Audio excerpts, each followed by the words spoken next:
예배 드릴 때는 헌금을 따로 하는 시간이 있으니까요. 미리 이렇게 헌금 안 내셔도 됩니다.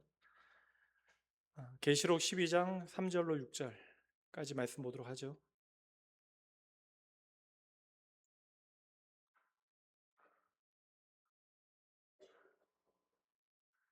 엄마 옆에 좀 있게 하지, 그냥 같이 데리고 나와도 되잖아요. 박사영 입사님. 둘째 왜 따로 이렇게 떼어나가지고 할머니 품에서 울게 만들어.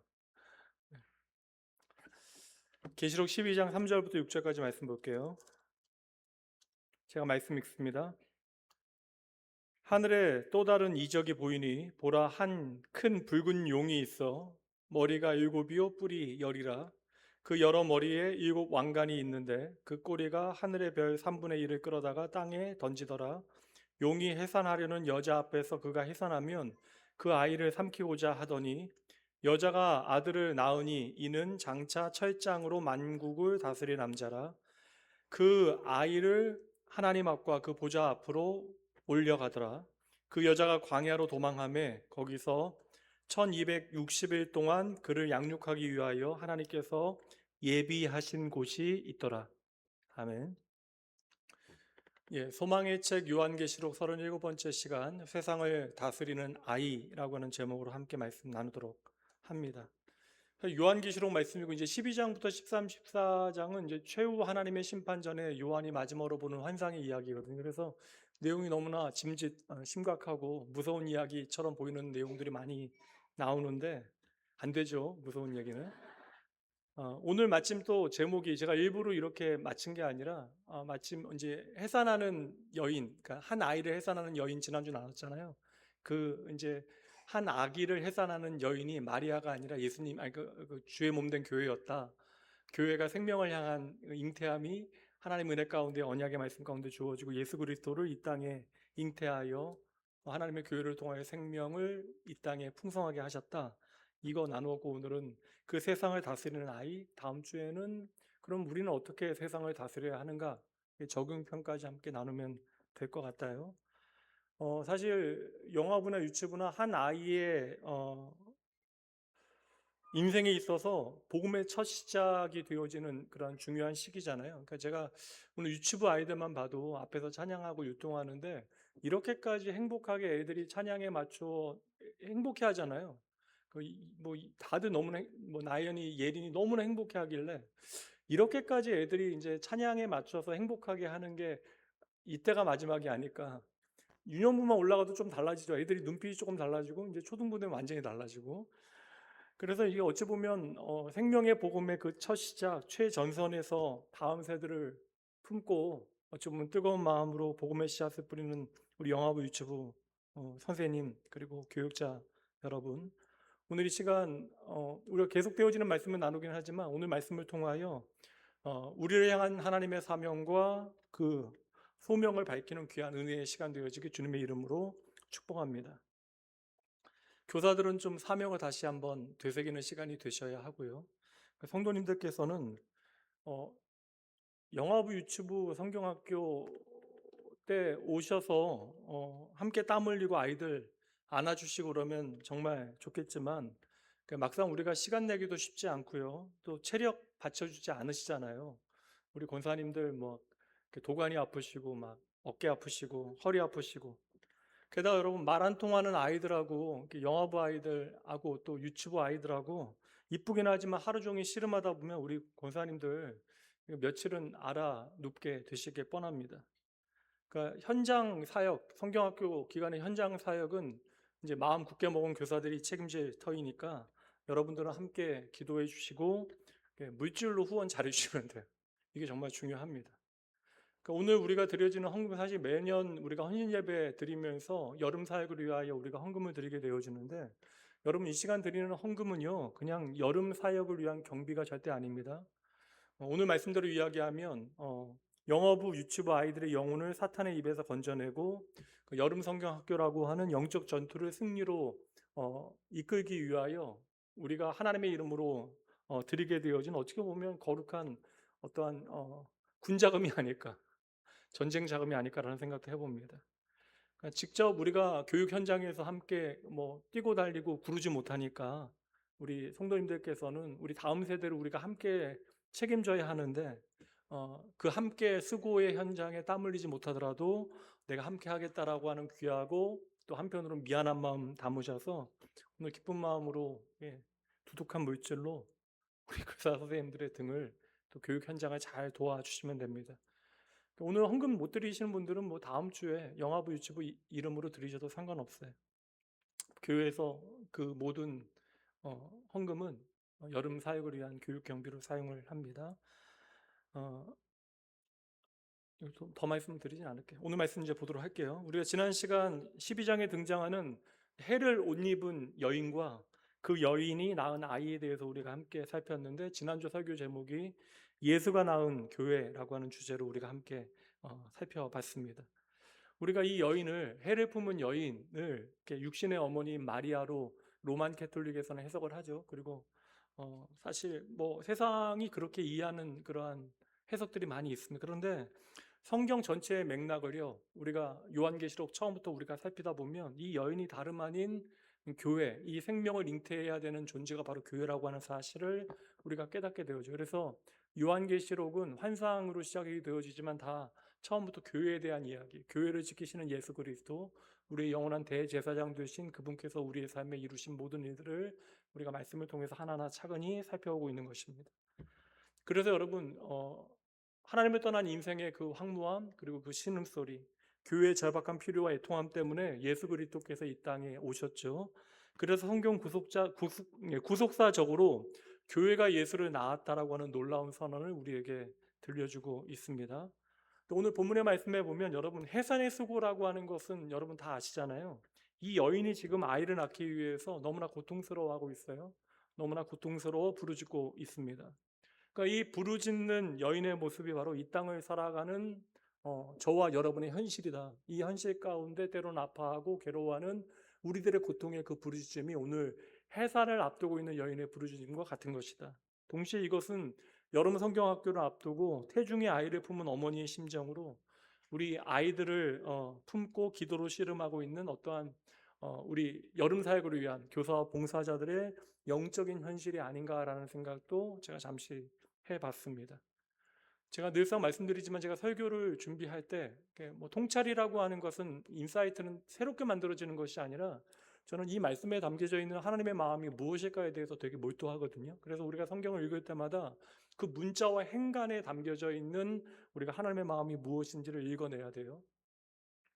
창세기에 보면 먹지 말라는 거 먹어가지고 오늘 먹는 것 아침에도 계속 얘기했는데, 먹지 말라는 거 먹었죠. 이제 먹지 말라는 음식을 먹은 것이 아니라 이제 하나님과, 창조주이신 하나님과 피조물 사이의 경계가 되어지는 그 구별을 우리가 허물게 되어지죠. 그래서 인간이 하나님으로부터 독립선언을 하게 되어진 사건이 선악을 알게 하는 나무의 열매를 먹은 것인데, 그렇게 하나님 앞에 범죄하게 되어질 때에 하나님께서는 아담아 아담아 이름 부르며 찾아오셔서 그들을 끌어내셔서 어찌 보면 하나님의 법정 앞에 세우시는 것처럼 보여집니다. 그리고 판결이 내려지죠. 그것이 겉으로 보기에는 징계의 형태로 나타나게 되어져요. 그래서 하나님께서는 남자에게는 어떠한 수고를 하게 하시죠? 땀 흘리는 수고를 하게 하시잖아요. 땅에서 먹고 살기 위해서는 이게 반드시 노동을 통하여 땀 흘리는 수고를 해야 하고요. 여자에게는 어떤 수고를 더하시죠? 해산의 수고를 더하십니다. 근데 이게 겉으로 보기에는 징계의 형태이고 벌 받는 것 같고 고생하는 것처럼 보이지만, 이게 여러분 단순한 형벌이 아니라고 하는 거 여러분 다 알고 계시죠? 여러분, 우리가 멸망하여 죽어야 돼요. 하나님의 주권을 침범하고 내가 하나님이 되고자 하는 그 선언, 그 선악과를 따먹는 그 순간으로부터 하나님과 관계는 단절되어지고 우리에겐 영원한 사망만이 있어야 되는데, 여러분, 땀을 흘려서라도 이 땅을 살아갈 수 있는 노동의 은혜를 하나님께서 허락하여 주셨고요.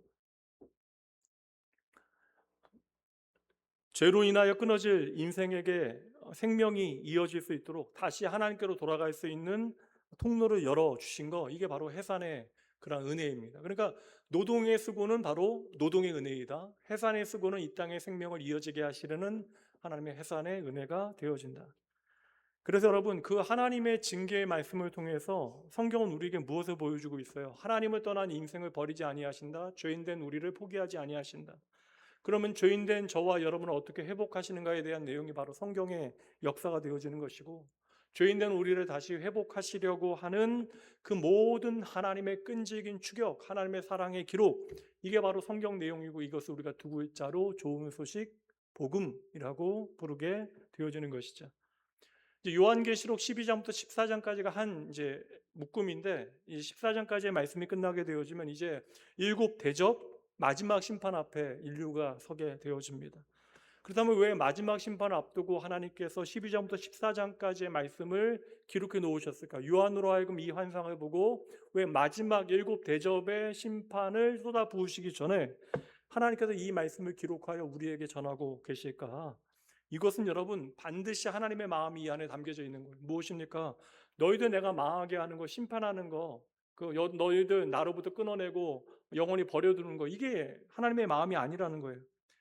이 말씀에 담겨져 있는 하나님의 마음은 내가 너희를 회복하겠다라고 하는 그 약속 잊지 아니하게 하기 위하여, 내가 하나님의 약속 붙들고 우리의 인생을 살아가게 하시기 위하여 눈앞에 보이는 것들, 우리의 눈앞에 펼쳐지는 것들에 마음 빼앗기지 아니하도록 하나님께서 인쳐 주시는 거예요. 하나님의 약속을 도장 찍어서 다시금 한번 우리에게 보여주시는 것이죠. 그렇다면 여러분, 복음은 누구에 대한 이야기예요? 뭐 이거 어렵다면 쉽게 얘기할게요. 복음은 누구에 대한 이야기예요? 그러면 우리를 어떻게 회복하시는가에 대한 얘기는 누구로부터 시작되어져야 돼요? 예수님에 대한 이야기로, 특별히 이 땅에 오신 예수님에 대한 이야기. 이 땅에 오신 예수님에 대한 이야기는 누구에 대한 이야기예요? 바로 아기에 대한 이야기. 그래서 예수 그리스도의 탄생으로부터 오늘 말씀이 시작되어지고 있는 거예요. 여러분, 예수님이 왜 이 땅에 오셔야만 합니까? 지금 여인은 너무나 고통스러워하고 있다고요. 그러니까 여인을 그냥 바라보고만 있으면, 이것이 해산의 수고라고 하는 걸 깨닫지 못하면 너무나 괴로워 부르짖고 있는 모습만 내가 보게 되어지는 것이죠. 근데 이렇게 부르짖는 여인의 모습이 바로 오늘날 주의 몸된 교회, 그리고 성도의 현실이 되어진다.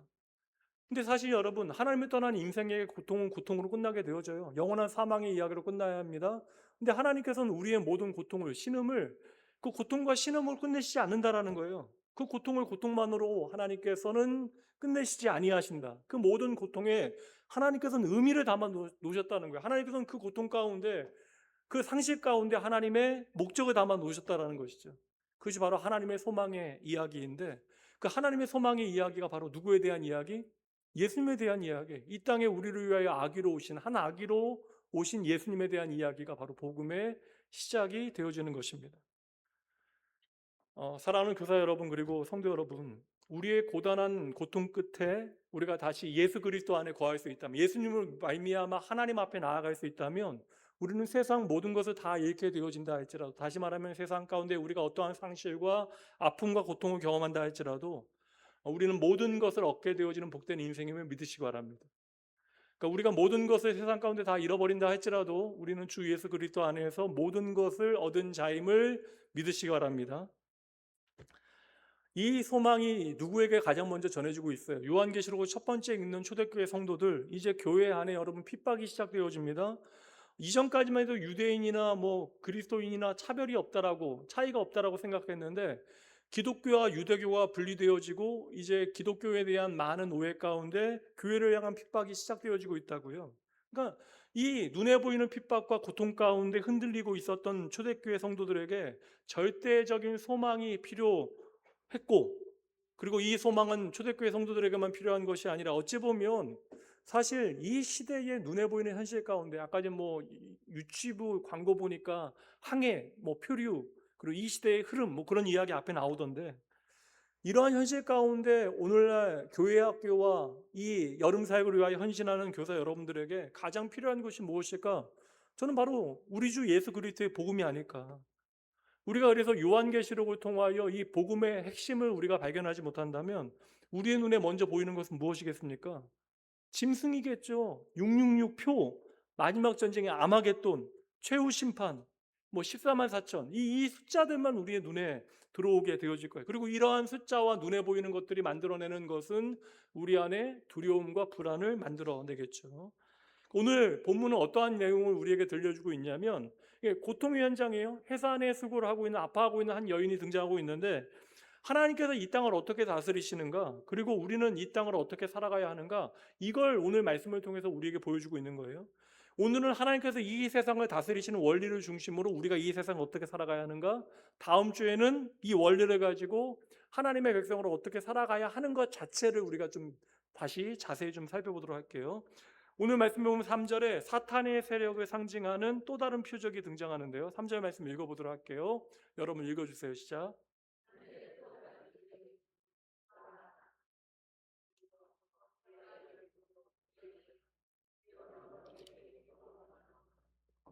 뭐 대단해 보이긴 하잖아요. 머리가 몇 개, 여러분 좀 졸리실 수 있으니까 한번 보세요. 머리가 몇 개요?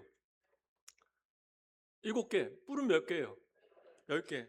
머리 뭐 그러면 하나에는 뿔이 몇 개 달린 것도 있다라는 얘기인가? 하여튼 머리는 7이고 뿔은 10개 달린 큰 붉은 용이 등장을 합니다. 근데 이 머리 7개, 뿔 10개 달린 큰 붉은 용이 어떠한 존재인가에 대해서 우리가 마음대로 해석할까 봐 성경이 아예 그 뒤에요. 요한계시록이 9절 말씀에서 좀 더 명확하게 우리에게 그려주고 있어요. 9절 말씀 보시면요. 뭐라고 되어 있지? 함께 읽습니다. 옛뱀, 곧 마귀라고도 하고 사탄이라고도 하며 아니에요. 오타를 만들었습니다. 뭐가 빠졌죠? 천하를 꿰는 자라. 예. 그럴 수 있죠. 그럴 수 있죠.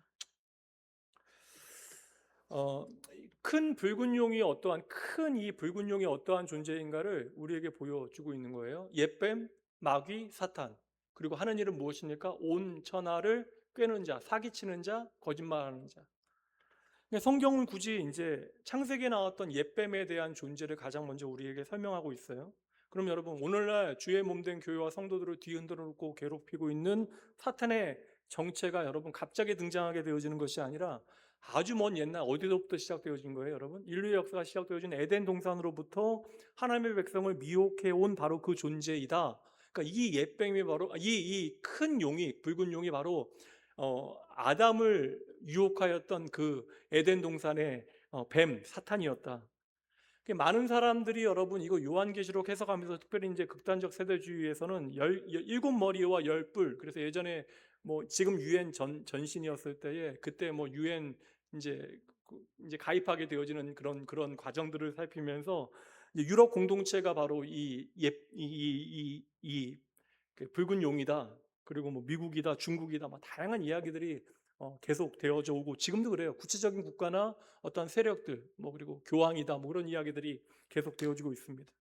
그렇다면 여러분, 지금 2000년 전에 극심한 로마 제국으로부터 핍박이 시작되어지는데 여러분, 그때 여러분 기독교인들 그냥 짐승밥으로 던져줬잖아요. 그러니까 한 나라의 체제를 운영하기 위해서 기독교인들을 포기하는 방식으로 기독교인들에 대한 박해가 네로 황제로부터 극심하게 시작이 되어집니다.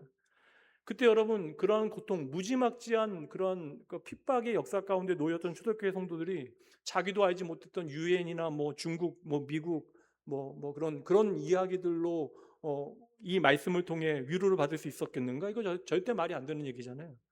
여러분 중요한 게 뭐냐면 하나님의 말씀에 담겨져 있는 전 우주적인 메시지가 무엇인지를 우리는 집중할 필요가 있다는 거예요. 그 개별적인 사건을 처음 접하게 되는 성도들에게 특정한 의미를 갖게 되어지는 것처럼 이 말씀은 시간과 공간을 초월하여 2026년을 살아가고 있는 저와 여러분 그리고 우리의 다음 세대에도 주님 오실 때까지 동일한 메시지와 위로를 주는 것이어야 한다. 그래서 개별적인 사건에 담겨져 있는 그 당시의 의미를 깨닫고 그리고 이것이 시간과 공간을 뛰어넘어 전 우주적인 메시지로 하나님께서 어떠한 가르침을 주시는가 우리가 그것에 좀 집중할 필요가 있다라는 것이죠. 이 초대교회 당시에 7머리와 이제 7산이라고 하는 표현도 나오잖아요. 이 7머리와 7산이라고 하는 말을 들었을 때 초대교회 성도들은 가장 먼저 한 제국을 떠올릴 수밖에 없어요. 로마 제국을 그들은 떠올릴 수밖에 없습니다. 그 사자굴에 사실 그 짐승들의 밥으로 막 사람들을 던져주고 그리고 그 그리스도인들을 죽여가지고 횃불로 막 태우고 막 그런 말도 안 되는 일들을 행하게 되잖아요. 너무나 잔인한 일들이 벌어지거든요. 근데 로마 제국은 당시에 그러한 일을 행하던 제국이 아닌데 기독교인만큼은 어떠한 표본으로 삼았는지 말도 안 되는 끔찍한 일들을 사실 모든 종교의 나름의 관용의 정책을 펼쳤던 로마가 기독교인만큼은 이렇게 너무나 말도 안 되는 험한 일들을 행하게 되어지거든요. 근데 왜 이 7머리와 7산을 이야기해 주면 그림을 그려주면 왜 로마 제국을 떠올리게 되어지냐면 로마 제국이 사실 당시에 7개의 산기슭으로 이루어진 도시였기 때문에 누구나 그 당시의 문화 가운데는 가장 먼저 로마 제국을 떠올리게 되어졌습니다. 근데 오늘 본문에 말씀 그 당시에는 로마 제국을 떠올렸겠죠. 근데 일곱 머리와 열 뿔이라고 하는 것은 구약 성경에는 애굽이겠죠. 처음엔 애굽일 수도 있고 아수르일 수도 있고 바벨론일 수도 있고 예수님 당시에는 로마일 수도 있고, 그러니까 모든 교회와 성도들을 압제하고 핍박하는 세상의 모든 권세와 마귀의 힘을 총칭하고 있는 거예요. 그러니까 과거로부터 에덴으로부터 지금까지 앞으로도 하나님의 몸된 교회를 무너뜨리기 위하여 하나님 없는 세상의 가치로 끊임없이 미혹하고 핍박하는 대상이 바로 이 세상의 모든 권세와 마귀의 힘을 보여주고 있는 것이죠. 근데 그 힘이 오늘 말씀 보니까 참으로 이제 막강해 보인다라는 게, 머리가 7이고 뿔이 10개고 막 뭐 하늘의 별을 막 바다에 던지고 3분의 1을 죽게 만들고 막 그런 일들을 행하잖아요. 그리고 이제 하늘의 별을, 용이요, 그 큰 용이 하늘의 별을 3분의 1 땅에 던진 다음에 어떠한 일을 합니까? 해산하려고 하는 고통당하고 있는 여인 앞에 딱 버티고 서서 뭘 하기 위해서 그 앞에 지키고 있어요? 아이가 태어나기만 하면 그 아이를 통째로 삼키고자 지금 그 능력이 있는 큰 붉은 뱀이, 붉은 용이 그 해산할 여인 앞에 서서 지금 노려보고 있는 것이죠. 여러분, 사탄은 알았다라는 거예요. 이제 이 아이가, 여자의 후손으로 이 아이가 이 땅에 태어나게 되어지면 사탄의 권세는 박살이 나고 자신들은 영원한 불못에 던져진다, 하나님의 영원한 심판에 던져진다는 사실을 알았기 때문에 인류의 역사 가운데 구속사 내내 그리스도의 탄생을 막기 위해 역사 가운데 사탄은 다양한 모양으로 역사하게 되어집니다. 그래서 여러분 보세요. 그 에덴에서 쫓겨난 다음에 우리가 가인과 아벨의 비극적인 형제의 그 비극적인 그 죽음의 문제, 그 살인의 문제를 우리는 비극으로 받아들이고 있지만, 사탄이 그 가인의 마음을 통하여 어떤 일을 행합니까? 아벨을 죽이잖아요. 그래서 약속의 씨를 끊으려 했잖아요. 그리고 여러분 그 바로를 통하여 히브리 모든 남자 아이들을 죽이려 하잖아요. 그러니까 정치적인 논리로 시작되지만 결국엔 그 예수 그리스도께서 여인의 후손으로 이 땅에 오셔야 한다는 사실을 알았기 때문에 히브리 남자 아이들을 몰사하려고 했고요. 그리고 또 뒷부분에 가면, 룻기에 가면 어떤 갑자기 왜 보아스 나오는, 아주 제가 정신이 없네요. 하만을 통하여, 그 하만 나오잖아요. 아, 에스더, 아이고, 에스더서요. 하만을 통하여 지금 유다 민족 전체를 말살하려고 했잖아요. 그리고 마침내 헤롯 왕이 어떠한 일을 행합니까? 모든 베들레헴의 아이들을 학살하는 일을 행하게 되잖아요. 말씀을 근거로 해서 모든 아이들을 죽이게 되어집니다. 이게 비극적인 일이잖아요. 그러니까 오늘날도 마찬가지입니다. 사탄은 우리 영아부 유치부 아이들의 어린 생명들이 예수 그리스도의 보혈로 하나님의 몸된 교회의 기둥으로 태어나고 자라나는 것을 막기 위하여 하나님 없는 세상의 가치 안에서 거대한 힘을 가지고 이 아이의 태중으로부터 영유아기 모든 시간들, 그리고 이 아이들을 지금 통째로 삼키기 위하여 아이들의 인생 앞에 버티고 서 있는 것이죠. 근데 중요한 것은 무엇이에요? 사탄의 이러한 집요한 시도가 성공을 해요? 실패해요? 실패했다라는 것이죠. 완전하게 대실패하게 되어집니다. 왜 그래요? 예수님께서 이 땅에 오시잖아요. 근데 예수님께서 이 땅에 오신 것은 무엇 때문에요?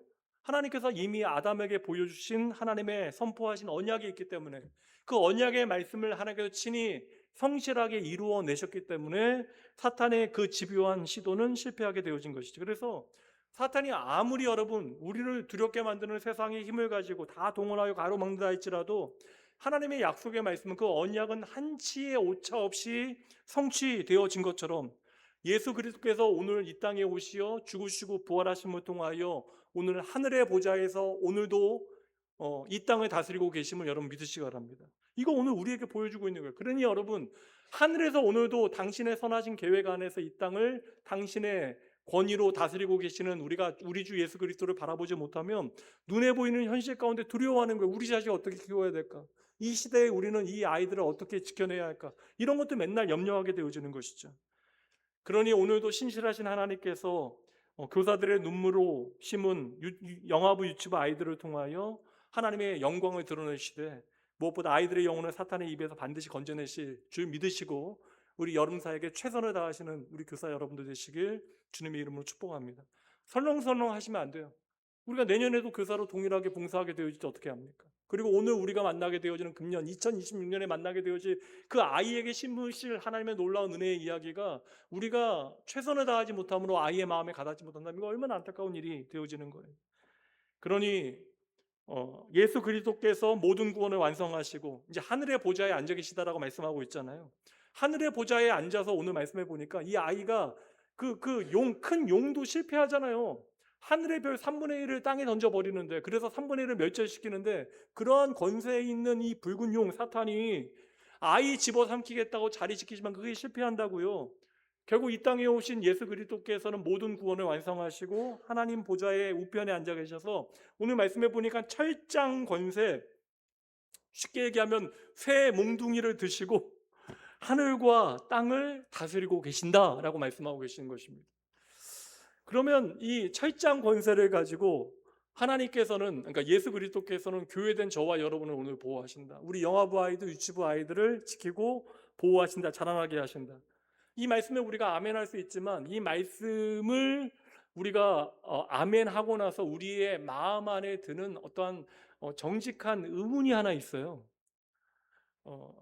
제가 청년들한테 많이 들었던 질문인데, 하나님께서 이 땅의 주인 되시고 이 땅의 왕으로 이 땅을 다스리신다면 왜 예수 믿는 우리의 삶이 이렇게 고단하고 피곤합니까? 하나님 없는 세속적인 가치를 가지고 살아가는 사람들, 너무나 쉽게 이 인생을 살아가는 사람들, 거짓말하고 자기 편리대로 모든 것들을 바꾸어 살아가는 사람들, 되레 세상 가운데 그 값 치르지 아니하고 돈 쉽게 벌고 떵떵거리며 잘 살아가는데, 왜 하나님의 백성 되어진 우리들은 하나님께서 친히 보호하시고 하나님과 함께 왕노릇, 예수 그리스도와 함께 왕노릇 할 거라고 이야기하셨는데 왜 우리는 계속해서 참아야만 하고 손해봐야만 하고 왜 이렇게 하루하루 살아가는 것이 힘이 듭니까? 이런 생각 솔직히 우리들 때로는 할 때 있잖아요. 이 모든 의문을 푸는 열쇠가 오늘 본문의 말씀에 있거든요. 5절 말씀 보도록 할게요. 5절 말씀 봅니다. 5절 말씀 여러분 읽어주세요. 시작.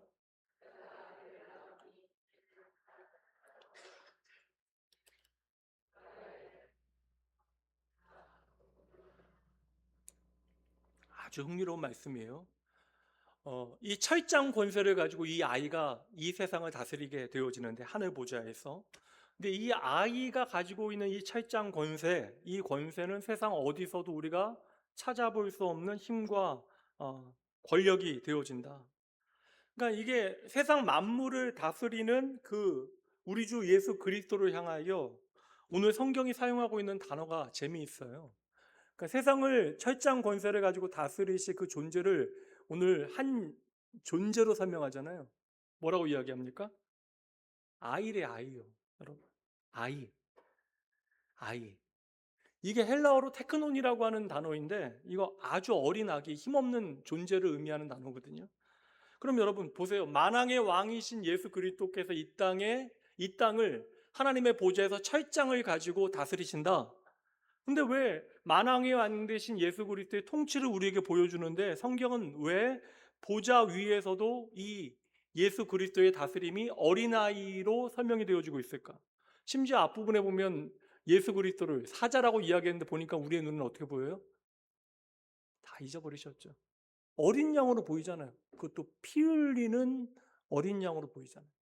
그러니까 하나님의 사자가 이게 모든 존재의 왕이 되어지는 존재가 피 흘리는 어린 양으로 보좌 앞에 등장하게 되어지잖아요. 왜 이 땅을 다스리시는 예수 그리스도께서 여전히 어린 아이로 보여줘야 되고 또 어린 양으로 성경은 묘사하고 있을까? 어린아이의 특징은 무엇이에요, 여러분? 어린아이는요, 홀로 살아갈 수 없는 존재잖아요. 자기 힘으로 살지 못하잖아요. 그냥 아이들이 할 수 있는 가장 강력한 힘은 무엇입니까? 우는 거잖아요, 우는 거. 예. 이게 사실 아이라고, 어린아이는요, 부모를 전적으로 의존할 수밖에 없는 그러한 존재입니다. 박사님, 박집사님, 피곤하시지? 우리 아이 안고 있는데 집사님 언제까지 안고 있을 거예요? 집사님, 언제까지 그 딸들이, 이쁜 딸들이 집사님 품에 안겨 있을 거라고 집사님 기대하세요? 예? 얼마 남지 않았습니다. 예.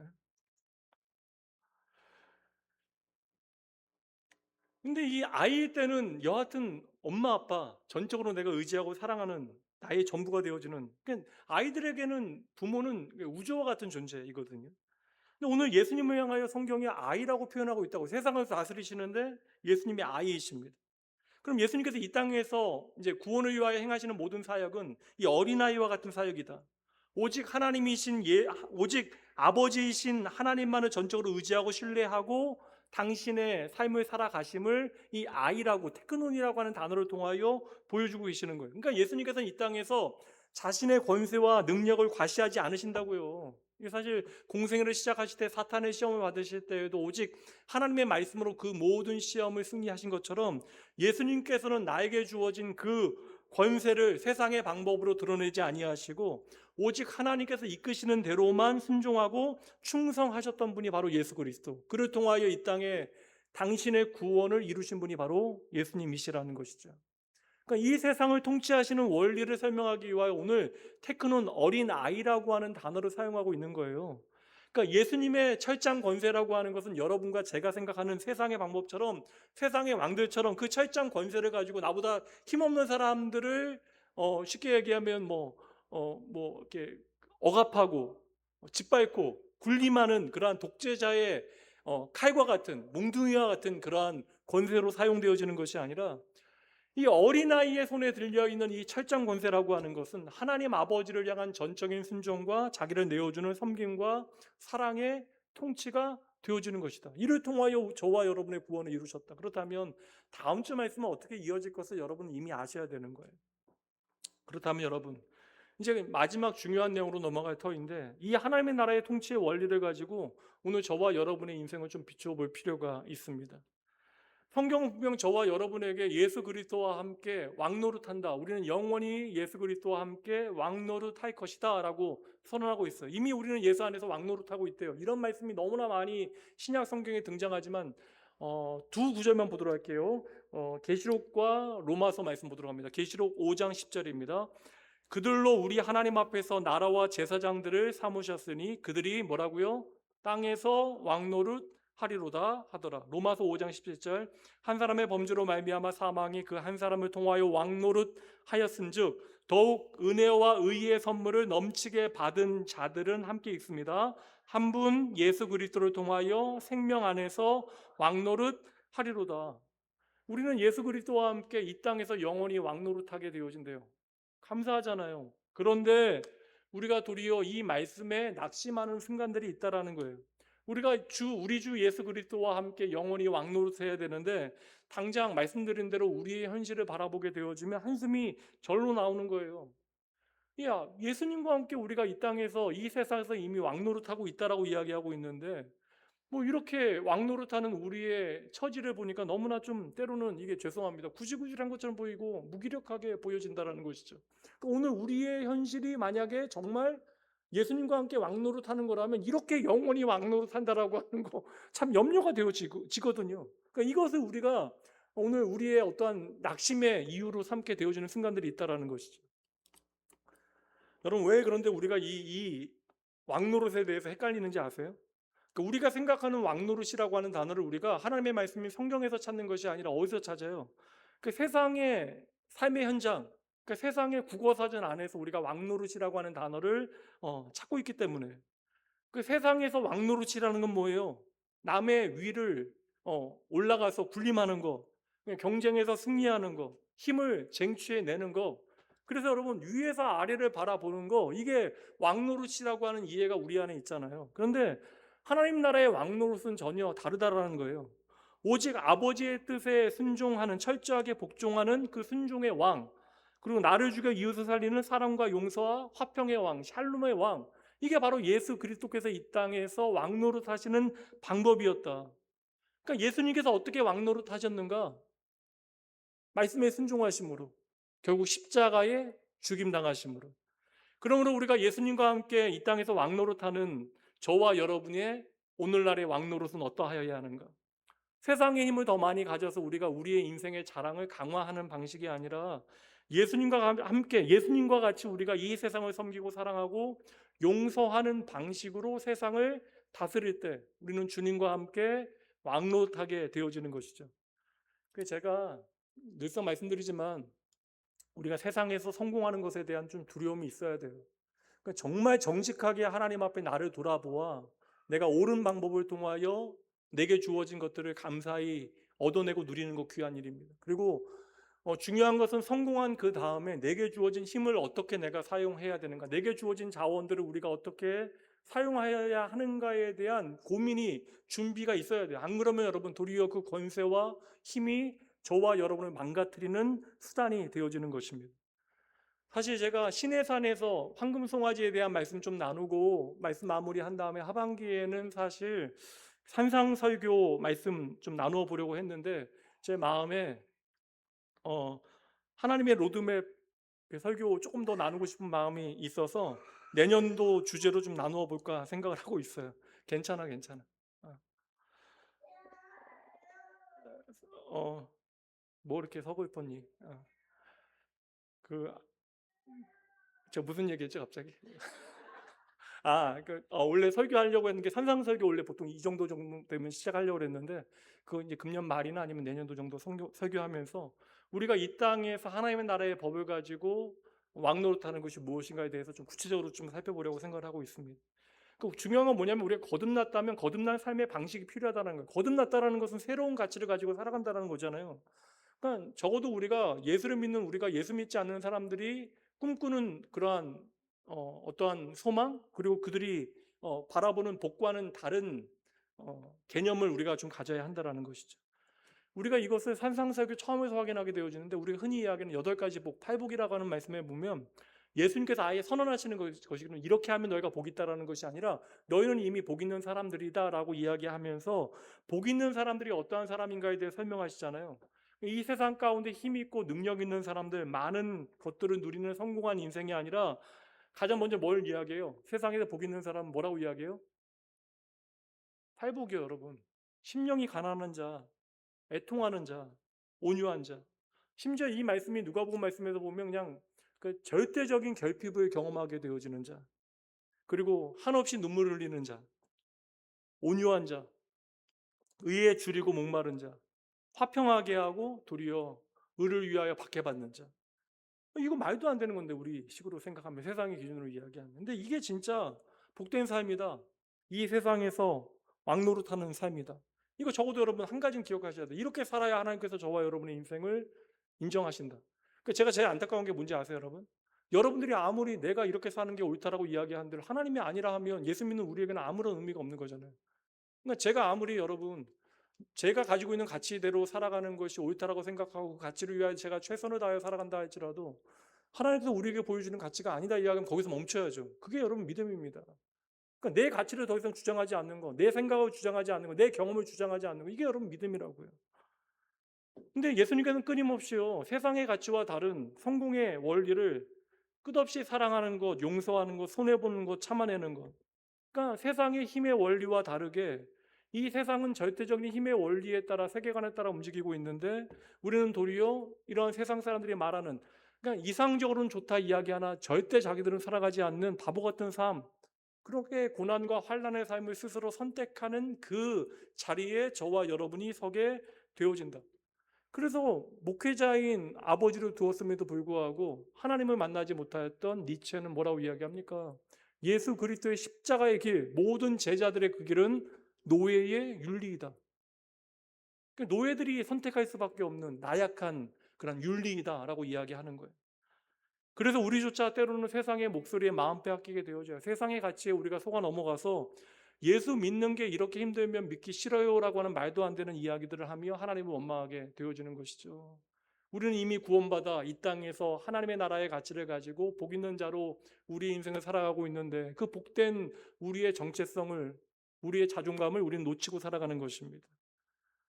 오늘 오전 말씀으로 이야기하면 10명의 똑똑한 이야기 듣고 세상의 가치잖아요. 그래서 하나님을 향하여 원망하고 불평하고 애굽으로 돌아가자 이야기하는 이스라엘 백성들의 어리석음이 오늘 우리의 이야기일 수 있다. 그러니 나온교회 성도 여러분 속지 마셔야 돼요. 저와 여러분이 예수 제대로 믿기 위해 이 땅에서 어려움을 경험하고 계시다면 여러분들은 예수 그리스도 안에서 오늘 왕노릇하고 계심을 여러분 믿으셔야 합니다.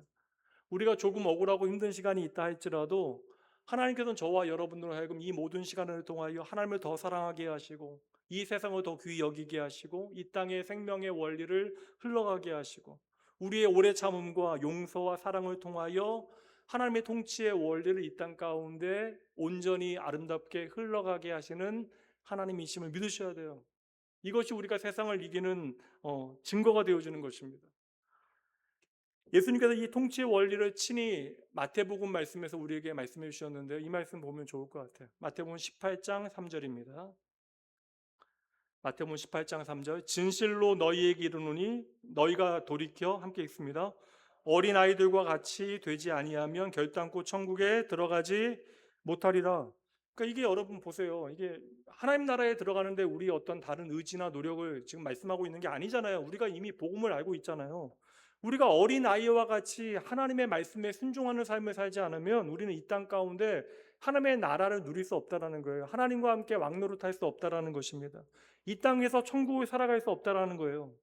그럼 우리가 살아가는 삶은 뻔하죠. 세상에서 더 많은 힘을 갖고 권세를 갖고 자원을 가져서 돈 많이 벌어서 내 성질대로 내 기분대로 내 힘 휘두르며 내 행복과 내 자랑만을 위하여 살아가게 되어지는 거예요. 그럼 우리가 당장 편하고 좋긴 하잖아요. 돈 많고 우리가 내 마음대로 나에게 뭐라고 하는 사람 아무도 없이 그냥 내 기분대로 살아가면 얼마나 편해요. 근데 여러분 그러한 사람들은 오늘 말씀하시잖아요. 절대 예수 그리스도와 함께 왕노릇할 수 없다라는 거예요. 얼마나 무서운 말씀입니까, 여러분 이게.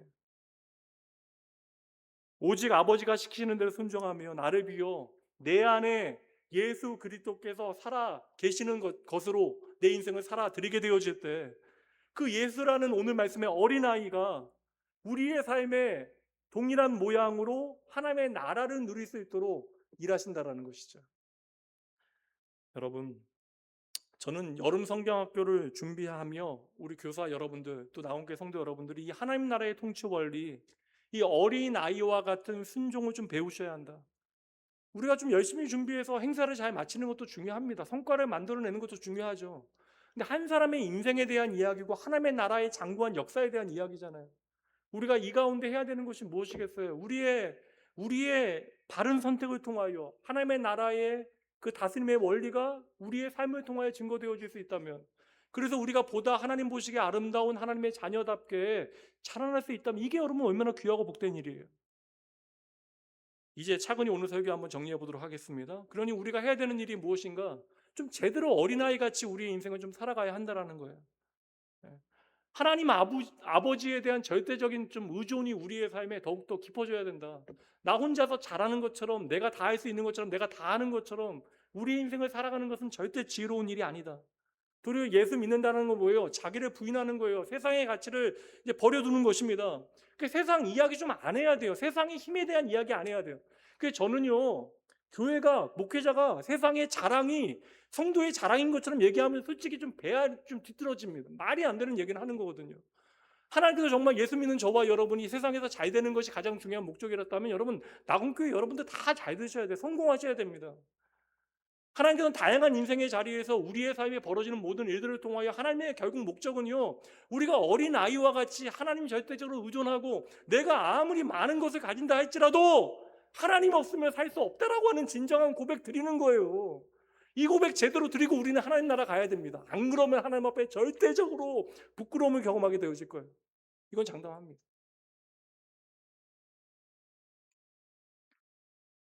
그래서 여러분, 우리가 이 어린아이가 되는 훈련을 예수 그리스도 안에서 그분의 가르침을 따라 행하고 있는 것인데, 그러기 위해서 교회 안에서 우리가 해야 돼요.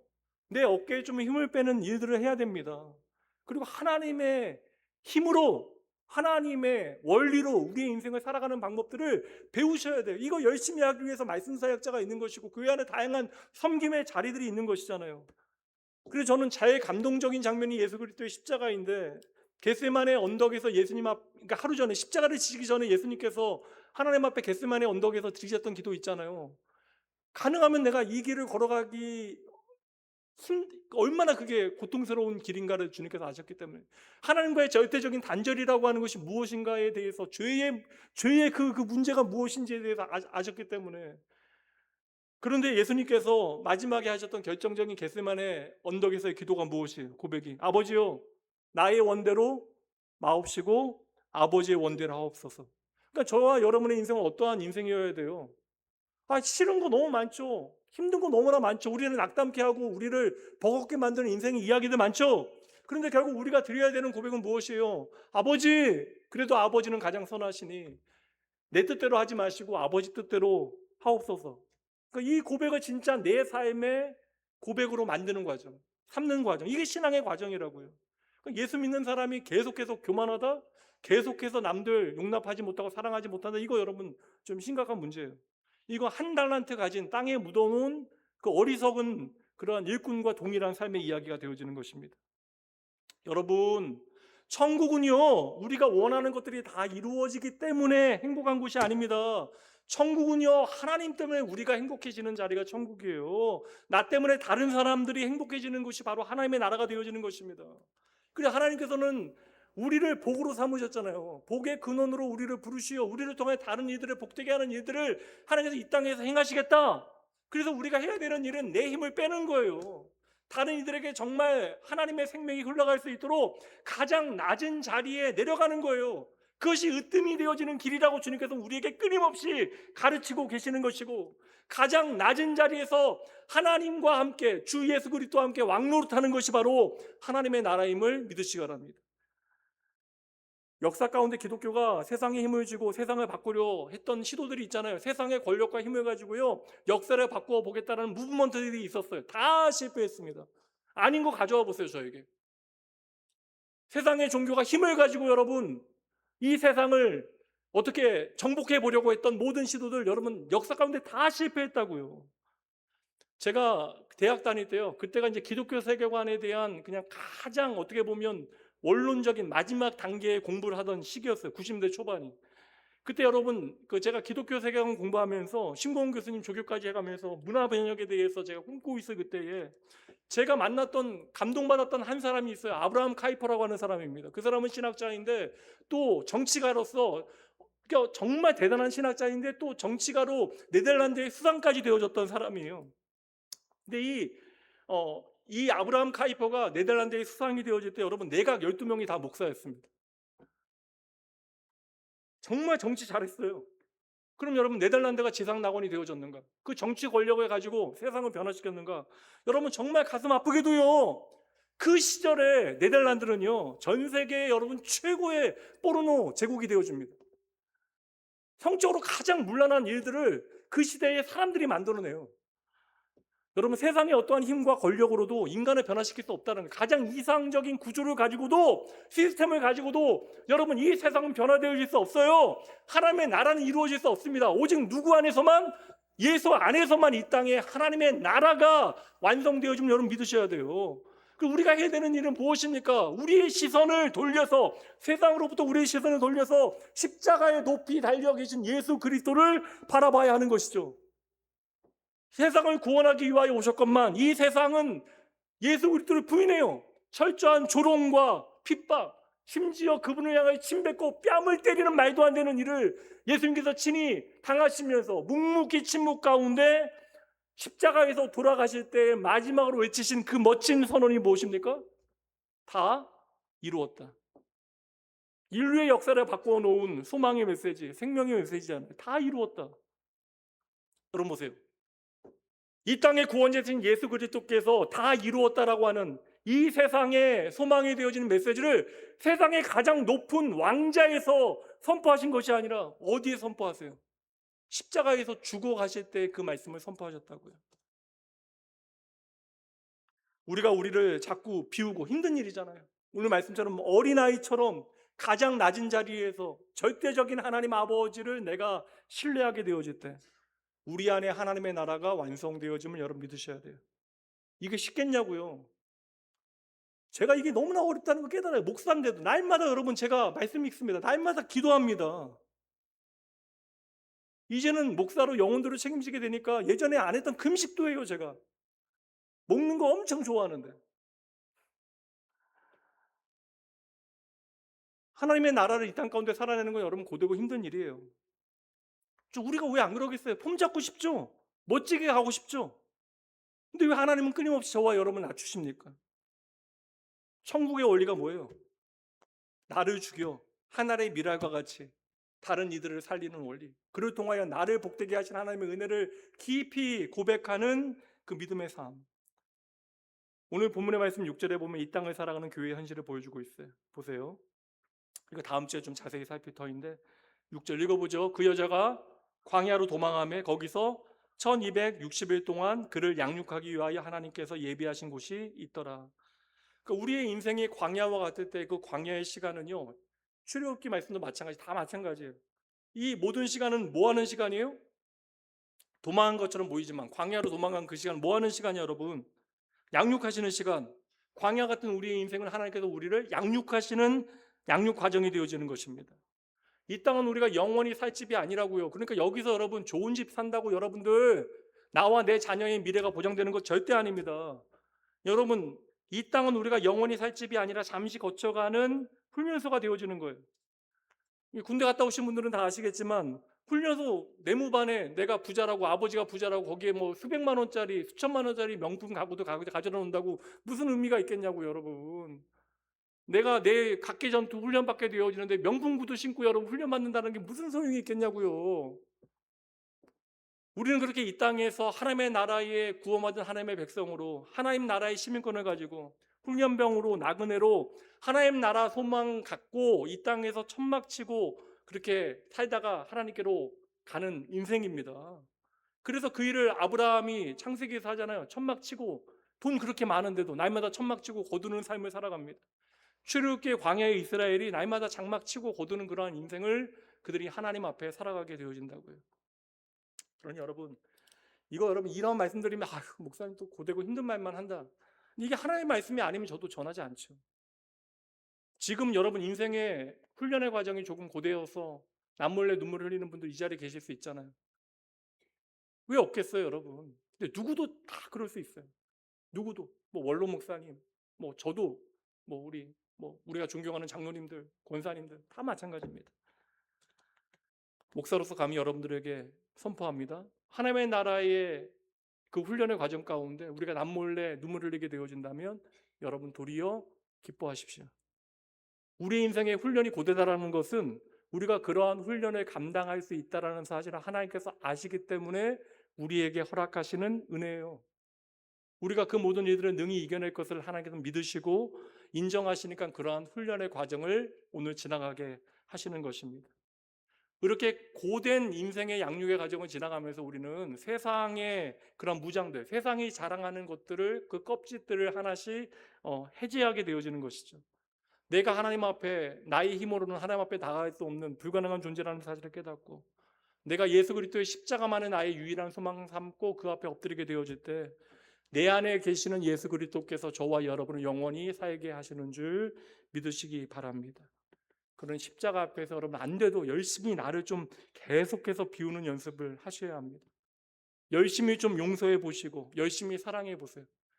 오늘 낮에 재정부가 좀 일찍 끝나가지고 아유 재정부 오늘 일찍 끝나셨다 그러니까 아유 그 좋은 일 아니라고 헌금이 오늘 적었다고 그 뭐 이렇게 헌금이 좀 많으면 좋긴 하네요. 그렇게 얘기하면 좀 재정부 막 늦게까지 맨날 뭐 2시 40분까지 하면 좋겠는데 근데 저는 오늘 그 얘기 했거든요. 뭐 낙원교회 제가 처음 올 때부터 빚은 엄청 많았고 그 매달 우리가 그렇게 염려하면서 이게 사실 저는 가난한 마음이거든요. 이게 사실 이게 낙원교회가 저는 그래서 이게 뭐 이게 너무나 감사하고 좋다. 뭐 사실 그렇게는 말씀드리기는 어렵지만 매달 제가 이렇게 교회 재정 살피면서 조금 더 이 재정을 좀 선하고 좋은 일에 사용하기 위해서 고민하는 거. 제가 늘상 말씀드린 대로 고민하고 또 사용한 다음에는 두려워하는 거.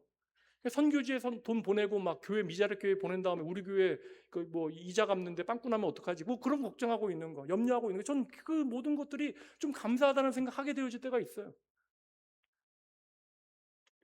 도리어 우리가 나의 무능을 깨닫게 되어질 때, 내 힘으로 도무지 할 수 없는 일들이 있다는 사실을 깨닫게 되어질 때 우리는 예수님을 인정하게 되어지고 십자가에 달린 예수님 앞에 나아가 그분이 나의 유일한 구원이심을 고백하게 되어지는 거예요.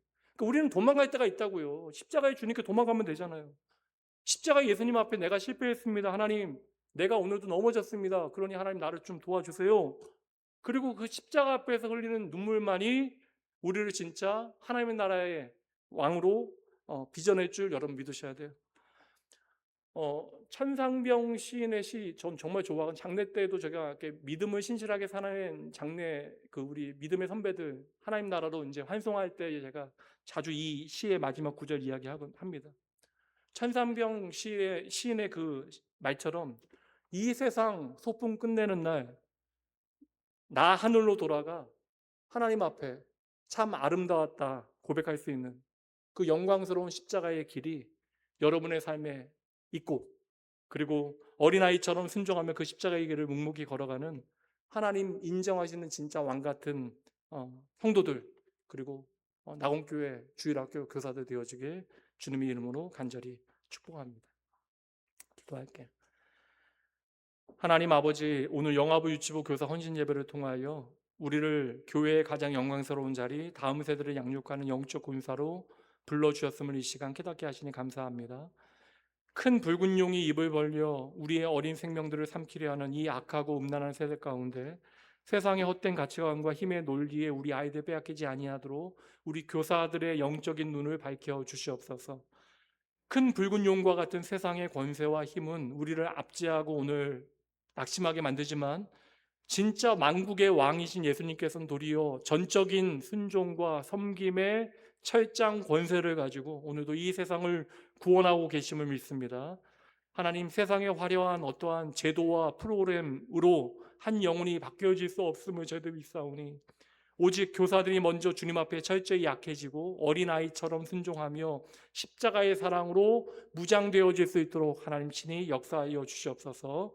다가오는 여름 성경학교를 준비하는 영유아부, 유치부 교사들의 심령 위에 마르지 아니한 성령의 샘물을 부어 주시되, 교회의 현실을 아파하고 눈물을 흘리는 그 헌신의 현장 가운데 우리들의 약함과 무능함을 뛰어넘어 우리 가운데 일하시는 만국의 왕이신 예수 그리스도의 그 권세를 보게 하시어 교사가 먼저 죽어 우리 아이들이 살아나는 놀라운 하나님의 기적의 현장이 여름 성경학교 되어질 수 있도록 일하여 주시옵소서. 이 땅의 헌신의 삶이 비록 광야처럼 고될지라도 우리를 빚어가신 하나님의 가장 안전한 양육의 자리임을 저희도 믿고 감사함으로 모든 사명 감당하게 하시되, 우리의 세상에서의 모든 소풍 끝나고 주님 앞에 서게 되어지는 그날 참 아름다운 사명 완수하였습니다 고백하는 모든 교사들, 따옴께 성도들 되게 하여 주시옵소서. 우리를 끝까지 책임지시고 승리하게 하실 우리의 왕 되신 예수님 이름으로 간절히 축복하며 기도합니다. 아멘. 아멘.